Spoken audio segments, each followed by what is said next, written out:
Seal ಇಲ್ಲ. ಆದರೆ ಇದು ಆಂತರಿಕ ಪತ್ರ.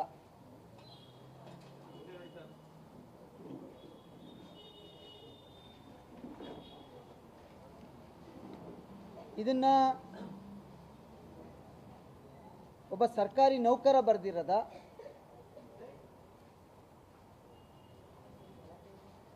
ಯಾರು ಕಿಡಿಗೇಡಿಗಳು ಬರ್ದಿರದ,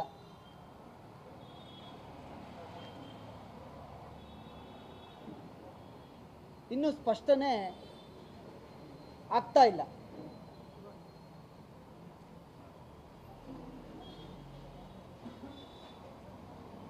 ನೌಕರ ಬರೆದಿದ್ರೆ, ಬರಿದೇ ಇದ್ದರೆ ಸ್ಪಷ್ಟನೆಯನ್ನು ಕೊಡಬೇಕಿತ್ತು ಇಷ್ಟರಲ್ಲಿ.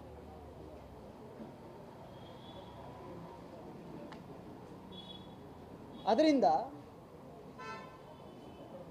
ತಿಳಿಗೇಡಿಗಳು ಬರ್ದಿಲ್ಲ ಅಂತ ಅನ್ಕೋತೀವಿ. ಸ್ನೇಹಿತರೆ,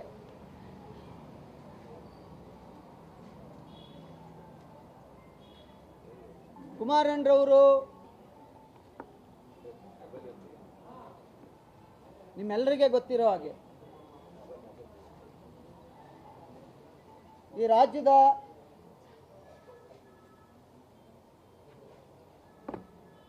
ಬಹಳಷ್ಟು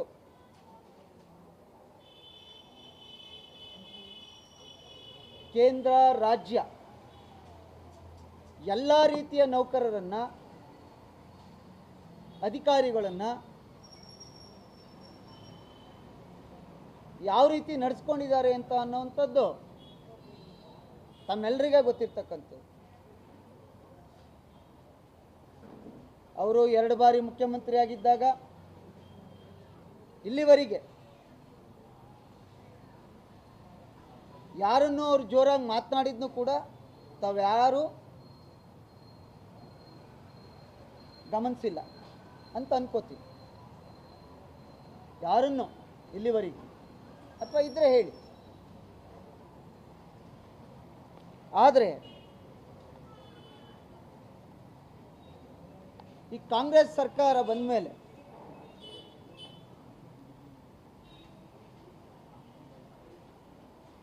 ಕೆಲವು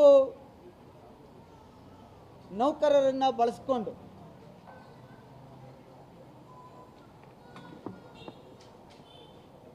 ಅವರಿಗೆ ಆಯಕಟ್ಟಿನ ಹುದ್ದೆಗಳನ್ನು ಕೊಡುವಂಥ ಆಸೆ ಆಮಿಷಗಳನ್ನು ತೋರಿಸಿ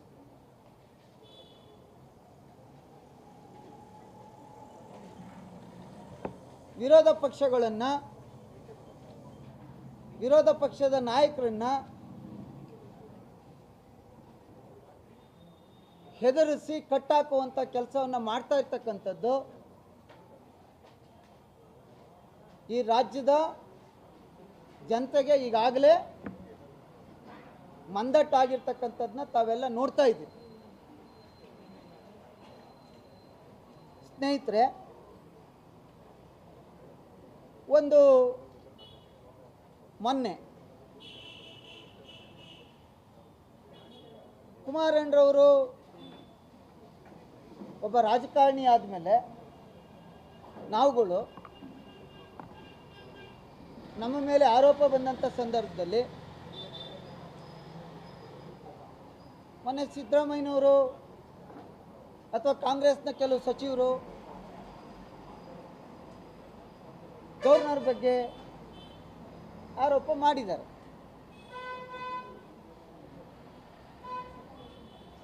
ಅದೇ ರೀತಿ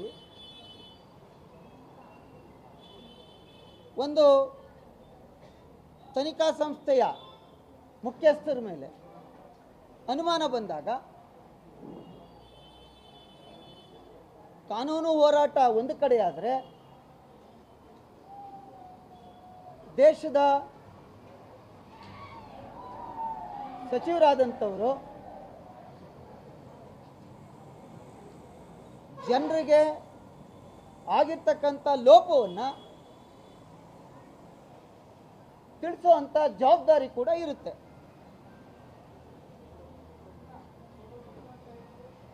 ಹಾಗಾಗಿ ಮೊನ್ನೆ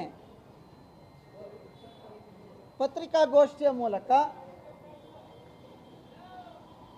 ಕುಮಾರಣ್ಣರವರು ಕೆಲವು ವಿಚಾರವನ್ನು ರಾಜ್ಯದ ದೇಶದ ಜನತೆಗೆ ತಿಳಿಸುವಂಥದ್ದನ್ನ ಮಾಡಿದ್ದಾರೆ. ಅದು ಕಾನೂನಿನ ಅಡಿನಲ್ಲಿ ಅಪರಾಧ ಇದ್ದರೆ ಮಾತಾಡಿರೋದು ಅಥವಾ ನಿಮ್ಮ ಕರ್ತವ್ಯಕ್ಕೆ ಅಡ್ಡಿ ಇದ್ದರೆ ಅದಕ್ಕೆ ಆದಂಥ ರೀತಿ ನೀತಿ ಇದೆ. ಕಾಂಪಿಟೆಂಟ್ ಅಥಾರಿಟಿಗೆ ಯಾರಿಗೆ ಕಂಪ್ಲೇಂಟ್ ಮಾಡಬೇಕು ಅಥವಾ ನ್ಯಾಯಾಲಯದ ಮೂಲಕ ಡೆಫರ್ಮೇಷನ್ ಹಾಕಬೇಕು, ಈ ರೀತಿಯ ಕಾನೂನಿನ ಅಡಿಯಲ್ಲಿ ಕೆಲಸಗಳು ಆಗಬೇಕಾಗುತ್ತೆ. ಅಕಸ್ಮಾತ್ ಅವ್ರಿಗೆ ನೋವಾಗಿದ್ದ ಈ ರಾಜ್ಯದ ಚೀಫ್ ಸೆಕ್ರೆಟರಿ ಕೂಡ ಸರ್ಕಾರಿ ನೌಕರೇ.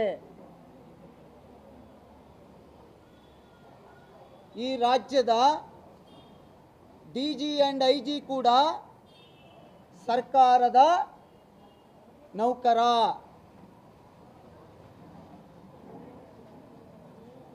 ಇದರ ಸಾಮಾನ್ಯ ಪ್ರಜ್ಞೆಯೂ ಇಲ್ಲದೆ ಇರತಕ್ಕಂಥ ಒಬ್ಬ ಸರ್ಕಾರಿ ನೌಕರ ಒಬ್ಬ ಕೇಂದ್ರ ಸರ್ಕಾರದ ಮಂತ್ರಿಯ ಮೇಲೆ ಒಂದು ಪತ್ರವನ್ನು ಹರಿಬಿಡುವಂಥ ಕೆಲಸವನ್ನು ಮಾಡ್ತಾರೆ ಅಂದರೆ ಈ ರಾಜ್ಯದಲ್ಲಿ ಆಡಳಿತ ವ್ಯವಸ್ಥೆ ಸತ್ತಿದೆಯಾ ಬದುಕಿದೆಯಾ? ಚೀಫ್ ಸೆಕ್ರೆಟರಿ ಅವರೇ, ನೀವು ಸರ್ಕಾರದ ನೌಕರರಾಗಿ ಸಂವಿಧಾನದ ಅಡಿನಲ್ಲಿ ಕೆಲಸ ಮಾಡ್ತಾ ಇದ್ದೀರಾ. ಕೆಲವು ರಾಜಕಾರಣಿಗಳ ಕೈಗೊಂಬೆಯಾಗಿ ಕೆಲಸ ಮಾಡ್ತಾ ಇದ್ದೀರಾ. DG and IG ಅವರೇ, ಇಲ್ಲಿವರೆಗೆ ಯಾಕೆ ಇದ್ರ ಬಗ್ಗೆ ಕ್ರಮ ತಗೊಂಡಿಲ್ಲ?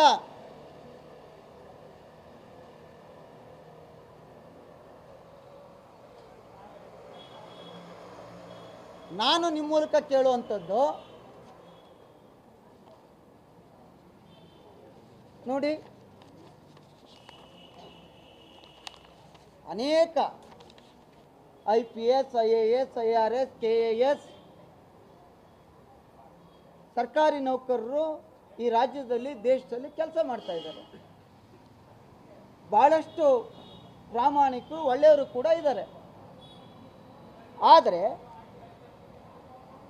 ಈ ಮನುಷ್ಯ ಪೊಲೀಸ್ ಇಲಾಖೆಯಲ್ಲಿರ್ತಕ್ಕಂಥ ADGP SIT ನಿಮ್ಮ ಮೇಲೆ ನಿಮ್ಮ ಇನ್ಸ್ಪೆಕ್ಟರ್ ಒಬ್ಬರು ಯಾಕೆ ಅಲಿಗೇಷನ್ ಮಾಡಿದ್ದಾರೆ?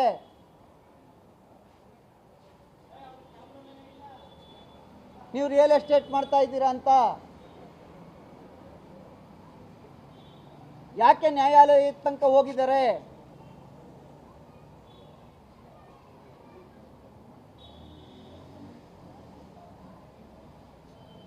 ನೀವು ಪ್ರಾಮಾಣಿಕರಾಗಿದ್ದರೆ ನೀವು ಯಾವ ಕೇಡರ್ ಅವರು? ನಿಮ್ಮನ್ನು ಎಲ್ಲಿಗೆ ಆಗಿರುವಂಥದ್ದು? ನಿಮ್ಗೆ IPS ನೇಮಕಾತಿ ಆಗಿರ್ತಕ್ಕಂಥದ್ದು ಎಲ್ಲಿ? ಹಿಮಾಚಲ್ ಪ್ರದೇಶ. ಒಬ್ಬರಿಗೆ ಅವ್ರು ಇಷ್ಟಪಟ್ಟಂಥ ರಾಜ್ಯಗಳಲ್ಲಿ 5 ವರ್ಷ ಮಾಡಲಿಕ್ಕೆ ಮಾತ್ರ ಅವಕಾಶ ಇರ್ತಕ್ಕಂಥದ್ದು. ನೀವು 11 ವರ್ಷ ಆಗೈತಲ್ಲ ಕರ್ನಾಟಕಕ್ಕೆ ಬಂದು.